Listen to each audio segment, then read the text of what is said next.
Good morning. I am IR Dinesh, PGD English, KV Mandala. Due to COVID-19, it has been decided from regional office to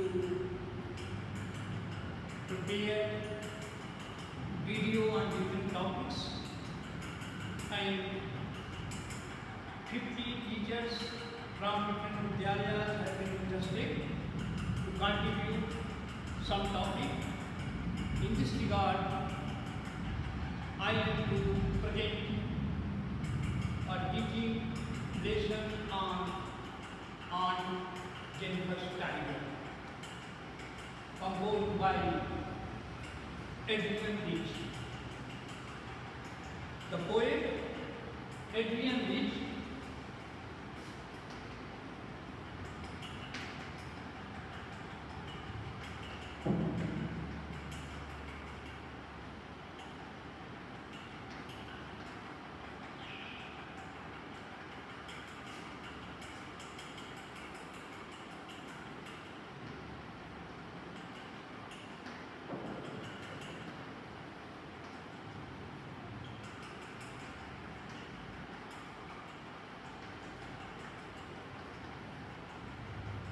Before we pick up a poem or a lesson, it is quite necessary that we should know something about the poet or the writer and the society in which they live, and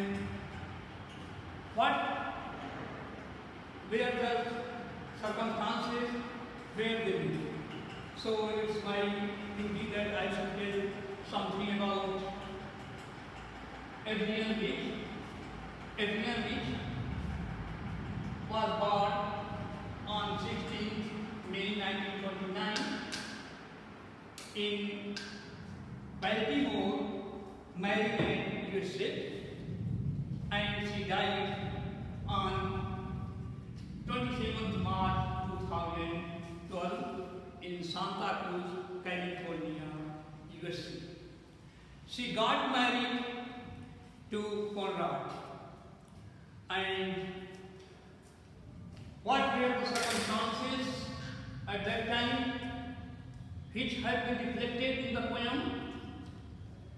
There were constant tension between husband and wife, and due to this, the marriage got split, and Rich moved out in mid-1970, getting herself a small studio apartment nearby. Shortly afterward, in October, Conrad, her husband, drove into the woods and shot herself, widowing Rich.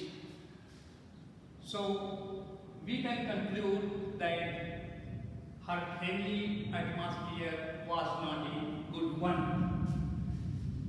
The poet Adrian Rich, she was involved in contemporary women's movement as a poet and theorist. She published 19 volumes of poetry, 3 collections of essays and other writings. And she had strong resistance to racism and militarism echoes through her work. The poem Aunt Jennifer's Tigers addresses the bonds and pressures of married life a woman represents, a woman experiences. Now we shall take up the poem now. Aunt Jennifer's tigers prance across a screen, bright topaz, diligence of word of green. They do not fear the men beneath the tree. They pace in sleek, silvery certainty. Aunt Jennifer's fingers fluttering through her pool find even the ivory needle hard to pull, the massive weight of uncle's bearing bag sits heavily upon Aunt Jennifer's hand. When Aunt is dead, her terrified hands will lie still his with audience she was mastered by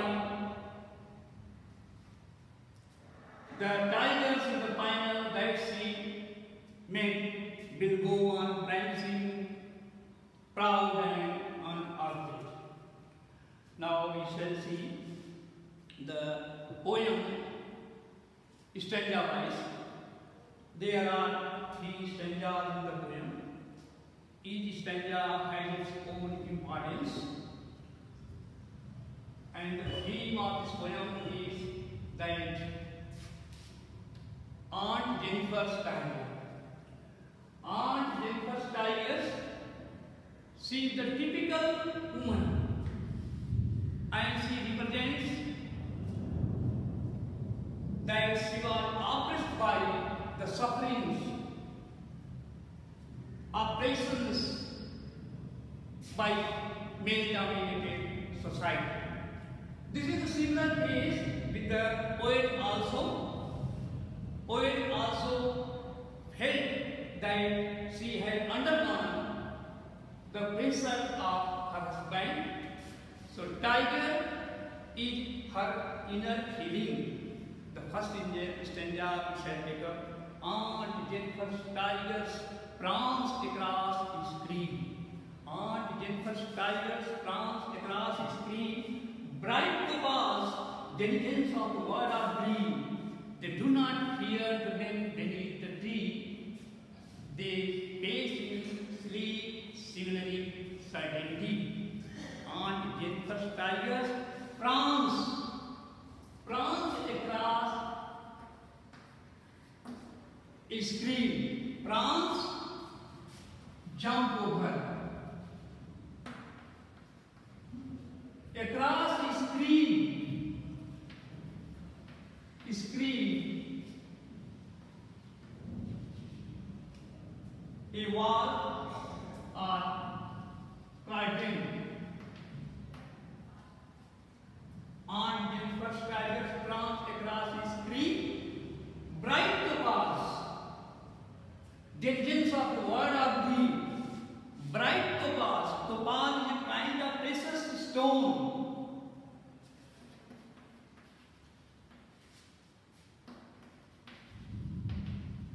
A kind of Eloise, precious stone.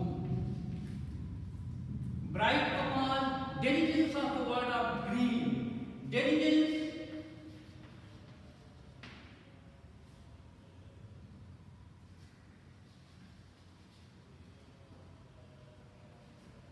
bright topaz, diligence of a word of green. Diligence,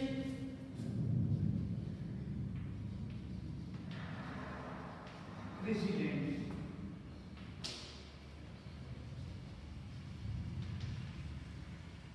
Inheritance. Diligence of the word of green. The word of green.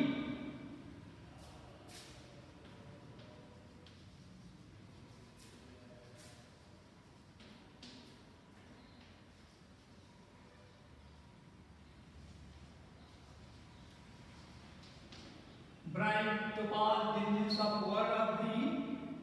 They pace in sleep. They do not afraid. They do not afraid the men beneath the tree. They pace in sleep, similarly certainty.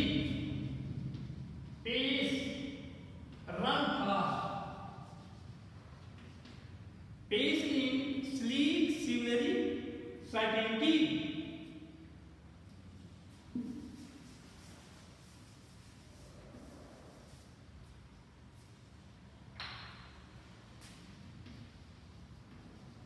Sleep,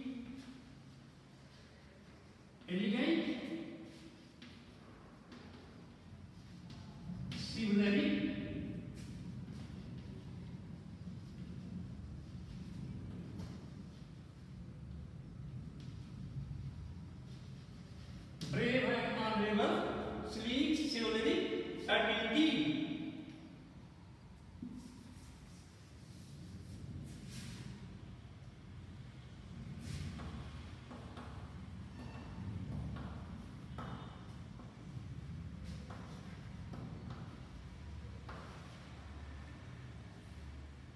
So in this stanza, we find Aunt Jennifer's tigers.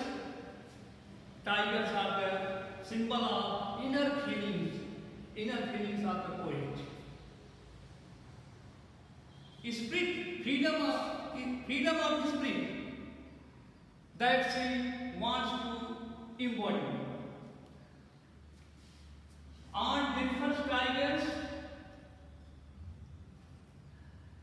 prance across his screen. Aunt Jennifer's tigers are jumping across his screen. They are the artistic tigers, and they have been woven in the garden in the form of spirited animal, and they are in the same. So Aunt Jennifer's tigers prance across a screen, bright to pass. It shows that they are energetic, colorful, and valuable, bright to pass, diligence of a word of dream. They are living in jungle, diligence, dissidents. Tigers live in jungle, diligence of word of green in the forest. They do not fear the men beneath the tree. Tigers do not fear men beneath the tree, because they are the artistic tiger. If the persons who are just beneath the tree and they are armed, and the tigers, the real tigers, they will be afraid of, but the artistic tigers, they cannot be afraid of. So they are not afraid of the men beneath the tree. They pace in sleek, silvery certainty. So in a very elegant way, in very brave way, they are jumping over here and there, sleek, silvery, with confidence. They are not discouraged. They are showing strength, power, willpower, spirit. So Aunt Jennifer's tigers show the poet's inner feelings, that a woman has inner feelings and she does not want to be dominated by male persons. Now, in this stanza we find sleek, silvery certainty. Sleek, silvery certainty, alliteration has been used. Sleek, silvery certainty. Swarsam has been used thrice. Sleek, silvery certainty. The poetic device, alliteration has been used. Then rhyming scheme, the last one is green, green, tea and certainty. So rhyming scheme,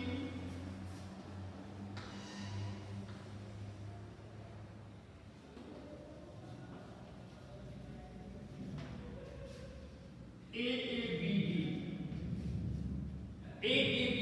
that is a rhyming scheme, and alliteration has been used. Now the second stanza, Aunt Jennifer's tigers, Aunt Jennifer's fingers fluttering through her wool, find even the ivory needle hard to pull. The massive weight of Uncle's bedding band sits heavily upon Aunt Jennifer's hand. Aunt Jennifer's fingers fluttering through her wool, find even the ivory needle hard to pull. The massive weight of Uncle's bedding band sits heavily upon Aunt Jennifer's hand.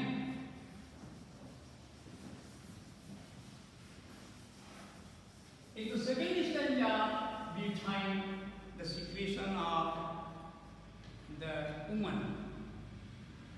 Aunt Jennifer's fingers fluttering, moving.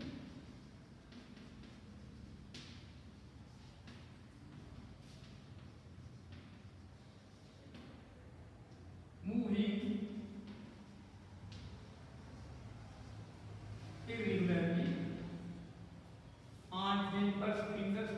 with her wool. Aunt Jennifer's fingers fluttering through her wool, find even the ivory needle hard to pull. Ivory needle, ivory made of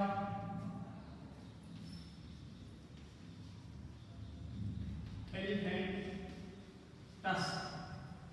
Ivory needle hard to pull. The massive, heavy,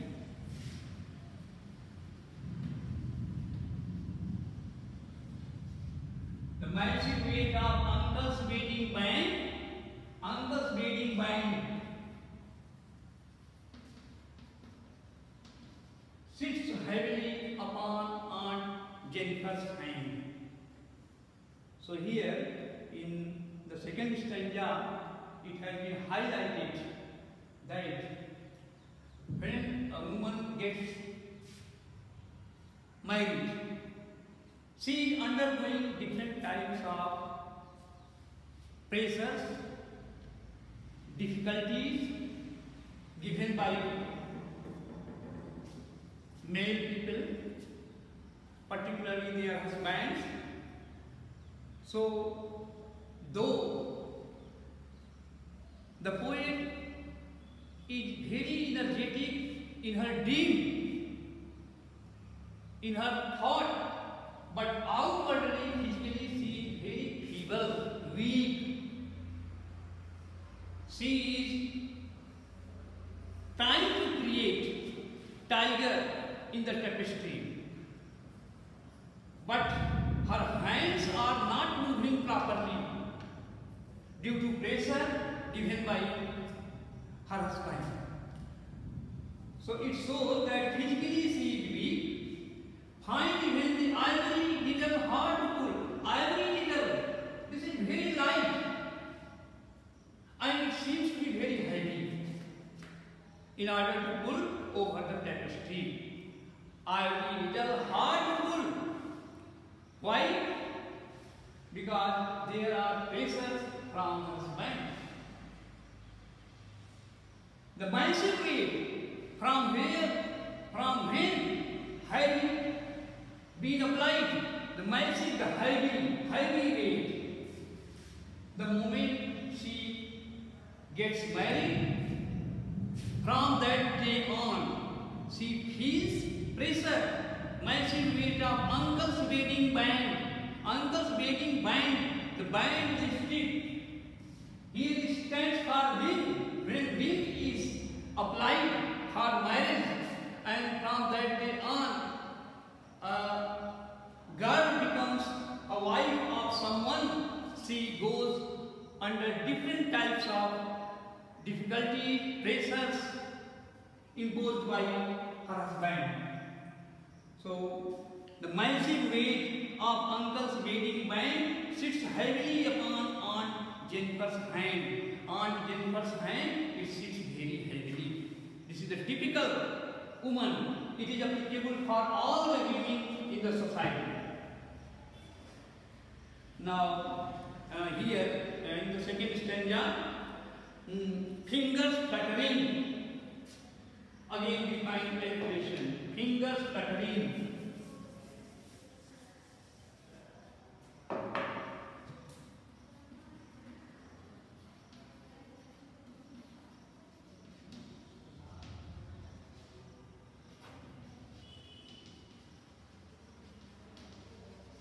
Alliteration and same rhyming scheme.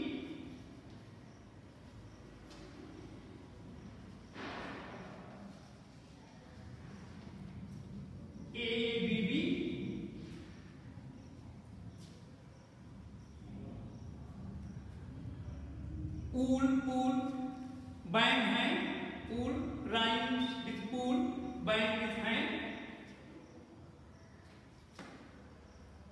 Then we find the third stanza. In the third stanza, there is a difference between art and the real life. Art and the real life. In first stanza, we find that tigers, how are they? And tigers represent the inner feelings, of the poet. Second stanza, the real life of the poet oppressed by husband, and in the third stanza, that difference between real life and the artistic life. When aunt is dead, her terrified hands will lie. Still rich with audience she was mastered by the tigers in the panel that she made will go on prancing, proud and unafraid. When aunt is dead, her terrified hands, terrified, horrified,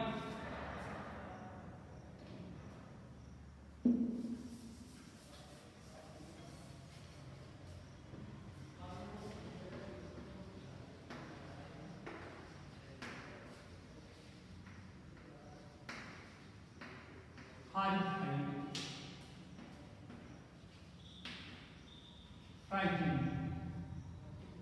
When aunt is dead, her terrified hands will lie. Still rich with audience, rich.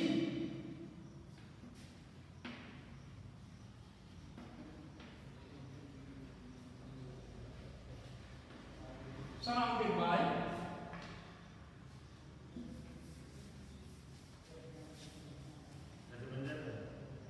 audience,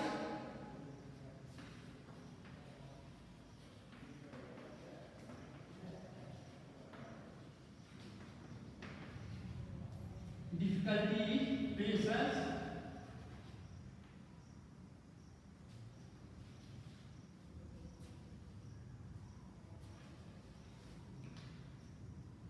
she was mastered by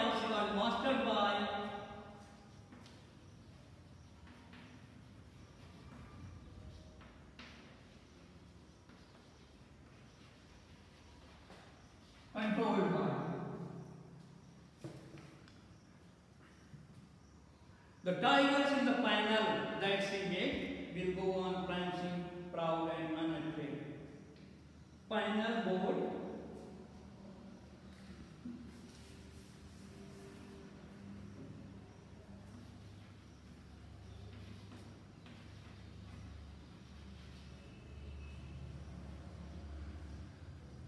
prancing,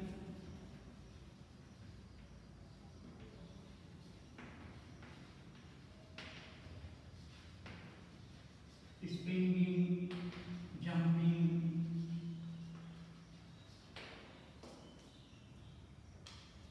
so aunt is dead. So on the one hand we find the aunt Jennifer is dead. Whenever she was alive, she had undergone different types of difficulties, oppressions given by her husband. But when she is dead, it is supposed that that would be the end of all the difficulties and oppressions. But those difficulties and oppressions which were seen while she was alive, it was also seen when she was dead. In the form, terrified hand. She is dead, but her hands seem to be terrified, frightened.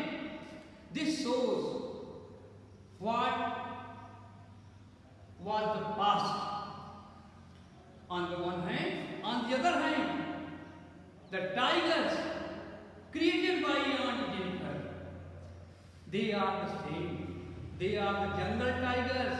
They are the artistic tiger. Those jungle tigers have been put in art, and the art will be enduring. It will be everlasting. It will be in the form as it was created. So this is the difference. Artistic thing is ideal thing, and on the other hand, our life represents the real thing. So when aunt is dead, her terrified hands will lie. Still rich with audience, surrounded with audience difficulties, and different kinds of tests that we underwent. Still rich with audience, she was mastered by, she was controlled by husband. The tigers in the panel, the tigers made in the panel, that is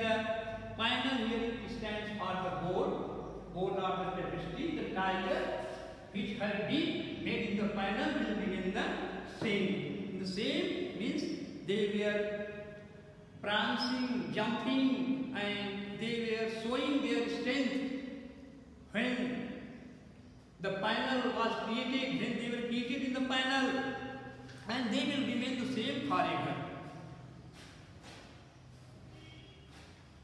Here also in this stanza, the last stanza, concluding stanza, we find the same type of rhyming scheme, that is A, A, B, B. Now, in this way, we can conclude this poem. That is Aunt Jennifer has been a typical woman who has been throughout her life oppressed by her husband, but she wants to have her freedom of spirit. That's why Aunt Jennifer has created a tiger which has shown her own spirit, and when she is dead, she is terrified, and in the same way she has been dead. Now, with the Johnson point of view, we see in CBSE pattern, in question number 7, B, a stanza is being asked, and that stanza is supposed to be answered. There will be 4 questions, 1 mark each question, and short answer type response is expected to be given. So poetic device may be asked, on theme question may be asked, and in question number 8 there will be 1 optional question that will carry only 2 marks, and 30-35 words are required to be given as answer. So all of you are expected to prepare some questions stanza wise as well as general questions. Some important questions are in first stanza. The questions may be asked: how are Aunt Jennifer's tigers described? Why are they described as diligence of word of breed? Why are they not afraid of men? The word prance in the extract means. And in the second stanza, what is Aunt Jennifer's mood? Why are her fingers fluttering? What does Uncle's wedding band refer to? How is Uncle's wedding band heavy? And third stanza, why Aunt Jennifer created the tigers so different from her own character? The expression is with audience implies that ... you will have to fill up. The word prancing in the extract means. What does the tiger embroidered symbolize? Some short answer type questions that may be asked in question number 8, and that will carry only 2 marks. Describe the tigers created by Aunt Jennifer. How is Aunt Jennifer different from her tigers? What will happen when Aunt Jennifer is dead? Aunt Jennifer's efforts to get rid of her fear proved to be futile. Comment. What is the weight that lives? What is the weight that lies heavy on Aunt Jennifer's band? And in this way, try to prepare. Thank you very much.